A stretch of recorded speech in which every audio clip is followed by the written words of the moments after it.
Welcome back to the Health Physics Society's video series, Pursuing the Truth and Promoting Transparency, regarding the historical foundations of the current radiation protection philosophy based on the linear no threshold theory for cancer risk assessment. I'm Dr. John Cardarelli, President of the Health Physics Society. In the 7th episode, we learned about efforts during the Manhattan Project to gain a deeper understanding of radiation's biological impact. This 8th episode provides insight into Ernst Caspari's research, which did not support the LNT theory, and how he became the flying the ointment to Muller and the LNT theory. Character is very important in science, and trying to understand who you can trust and who you can't trust, and what are their motives and things of that nature. And right now, and there's more going to be said on this, and as we have two looks at Muller, and what I've presented so far, one dealing with the, not citing the people at all who came before him on the mutation. Even if they had limitations in their data, it should have been discussed and framed within a discussional purpose and acknowledgments given if they came first. But he didn't want to do that because he wanted to be first. And he wanted to be first again because Stern was, this is a very significant area as well. Who knows where the prize is going to come from, right? And so he was hopped on 2 of those, and they weren't his first, but it didn't care. It didn't make any difference to Muller. Okay, so now we come to the Manhattan Project, and it's going to be done in the same way. And so you're going to take a large dose, give it more or less all at once, and take that same dose and just divide it out over the course of an animal's life. And so they tried to do it in a much bigger, better way. And so, as it turns out, the studies were not done in a contemporary fashion. One study was done first, followed by the other one. And because they were so big, each one took about a year to do. And they had staff and they had everything else. But what happened in the first one, they had about 5 or 6 doses of ionizing radiation, each one given at the same time, but progressively higher doses. And so, when they finished up the study, what they reported was a very clear linear dose-response relationship, just what they had predicted. And it was done by this person, Warren Spencer, who was on leave from the College of Worcester, which is a college, small college in Ohio. And that Dr. Spencer was a very achieved man. And he had a PhD from Ohio State in Drosophila. So he was a very appropriate person to work with Stern. And he had many other achievements. And so, but the second and the key study was going to be on the chronic study. And it was where you gave the tiny dose and spread it out over the course of the lifespan of the fruit fly. And this was done by another PhD in entomology by the name of Ernst Caspari. And Caspari was working with Stern, of course, again. And so in the following year.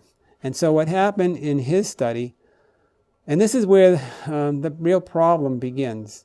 The problem begins when Caspari comes in to share his data with Stern.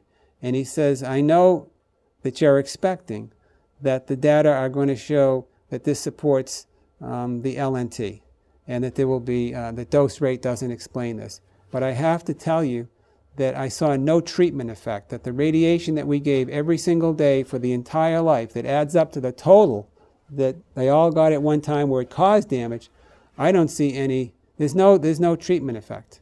There's none. It doesn't support this. Wow. And so this is now 3 years into the Manhattan Project. The war is just about over now. It's just over. It's the end of August of 1946. So the bombs have just dropped, and the third bomb comes in, and it's Caspari's bomb, really. He's laying this one on Curt Stern. And Curt Stern, he's a follower of Muller. He's part of the radiation genetics group. And they have bought into the proportionality rule. And they bought into the LNT single hit model. They used to call it the hit model, based upon that work that came out of Germany in 1935. And so what do you think that Curt Stern says to Caspari? Was he happy with that? This is a big finding, right? He says, I don't accept your data. He said, I don't accept her at all. Your data is flawed. And why is it flawed? And he said, well, it's flawed. It's flawed because your control group is reading aberrantly high. It's variable. It's reading aberrantly high. Because it's reading high, you're going to see a threshold, and you won't see a linear dose response. He said, I'm not accepting, I mean, it's kind of a wasted year, but I'm not accepting what you say. Now, I have to deal with this, but I'm not accepting this at all. It's a big statement. And this is like the Manhattan Project, right? Yeah. And this is very expensive. It's very big, failure. and they all believed that it was LNT all the way. And this was going to prove the dissertation out there out in Edinburgh. Except Caspari was the fly in the ointment. And so, but Caspari, I'm going to give him credit. He digs in and he goes into the literature, and he finds a number of papers that were looking at his control group, and he found that, wow, my control group is right in the middle of where these other papers are. It is not aberrantly high, it's not aberrantly, it is right in the middle, right where I would have wanted it to be. And so Caspari, kind of like Stern when he was younger, except he's reversing, the role here, right? He develops a backbone. He goes in and he says, this is the literature that I see. And the literature says it wasn't an aberrant control. It's right in the middle. The threshold stands. And Curt Stern, to his credit, he backs down. Just like a real scientist probably should. Yeah, you've shown me the data. The data looked substantial by credible people, and he backed down. So, okay, so I guess that means that the threshold really won. But no, it actually didn't win. Something else happened. So how is Stern going to save the hit model? Because that became a phrase that they used in their letters to each other. So this was supposed to be the study that was an improved version, vastly improved because of the resources, an improved version of that PhD study back in Edinburgh. And this was going to be the study that demonstrated, even with the flaws that were there, this model still holds up. But they found exactly the opposite. That's correct. And this was the biggest and the best. Now, I'd have to tell you that well, what do you do? What do you do when that happens? Well, if you're a scientist, you kind of publish it and say, well, this didn't support that. And, well, maybe it didn't because there were problems with it. Maybe this study needs to be replicated itself. That's science. Science says maybe some other group should do it. Maybe we should get more money and see if we can prove Caspari's wrong or something like this. I mean, this is what happens when research happens. So what did Curt Stern and Caspari actually do? Well, they wrote, what they did was, there's a couple of things. They informed Muller that Caspari had finished the study and that he was now writing up his report, and they asked him if he would be available to review it. And he wrote back, and I have all these letters, by the way, the letter to, for, the to and from, and so forth. And then they said, then they kept informed, well, it'll be done by a certain sort of day. And then ultimately what happens is that on November 6th of 1946, Curt Stern sends the data set and the article to Muller at his new academic home, which is in Bloomington, Indiana, because he left Amherst College. Amherst College, in their infinite lack of wisdom, they did not renew his contract. And the very next year, he gets the Nobel Prize when he goes to a different institution. I'm sure they were sorry about that choice. Well, it's, yes, I think that whoever made that choice on top came to regret it, put it that way. But it was to the great benefit of the University of Indiana. And I would also point out that the Rockefeller Foundation paid for his salary when he moved to Indiana, and also paid for his salary when he was at Edinburgh. So the Rockefeller Foundation and identified Muller as a talent. and they were sustaining his life, lifeblood, because, well, he was probably worth investing in, right? That sort of a thing. And so that's a good way to spend your money if you can identify talent, I guess, right? And so, but that's what actually happened. But as it turns out, he did leave, and he went to Indiana. Now, well, as it turns out, they sent that letter on November 6th, and it had the Caspari findings in it. And it was really supporting a threshold. And then I'm wondering, did Muller actually get to see it? But I have a letter from Muller to Stern, which is dated November 12th, 1946, in which I got the Caspari report, I've looked at it, I see that this is a serious challenge to LNT, and this is a serious problem. He said, I don't want to say anything bad about Caspari because I think he's a good researcher, but you have to get more money and you have to rerun this test because this has to be done. That's just what a scientist would say. Muller was acting just like a scientist, right? He was invested in his idea. I can see that. But it seems he may have been a little unwilling to question himself and say, maybe I don't have this theory exactly correct. It seems to me scientists may make that choice too. But I do understand when you're invested in an idea and you want it to be true, there may be some hope he had that if they reran it, they would find a different result. So he strongly encouraged Curt Stern to go and get the AEC, the Atomic Energy Commission, to come through with more money and let's test this thing all over again because I don't think it's going to come out the same way if we do it again. That sort of thing, right? That's what he was probably hoping.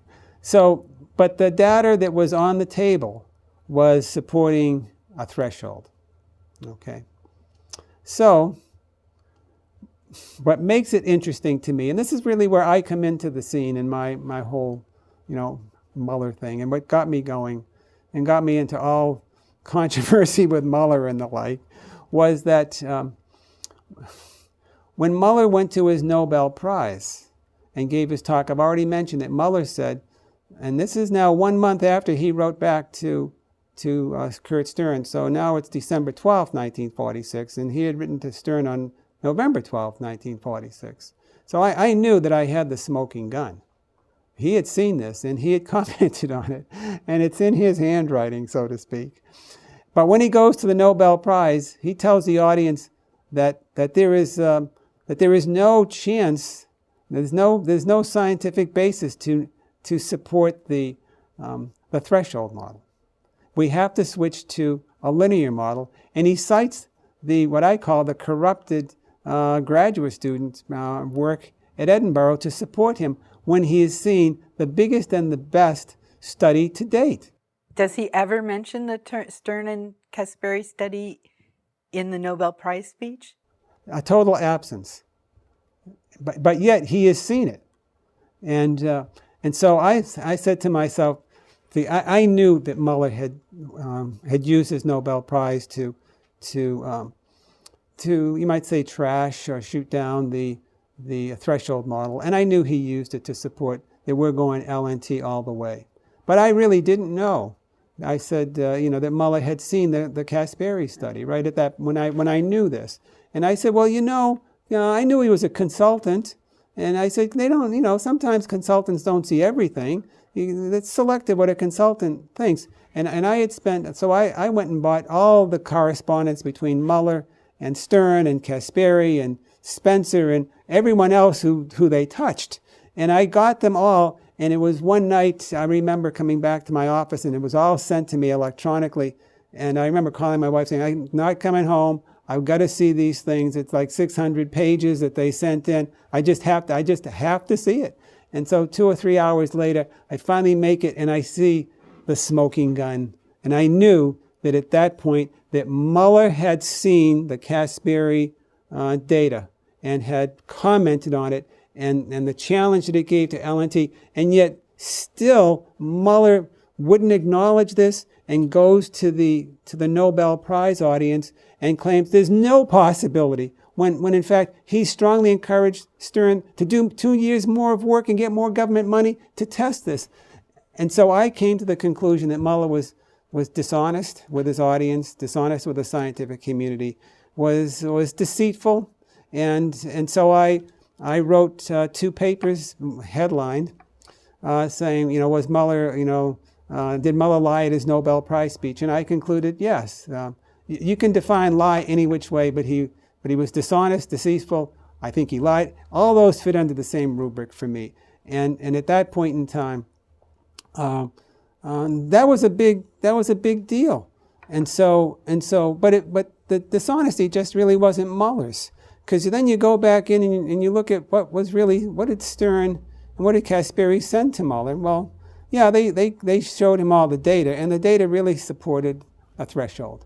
And so now this might be hard for the audience to believe, but this is a major finding. If you were a graduate student and you could prove, or your data showed that there was a threshold, and this is a major finding. And so somebody should be very excited about this.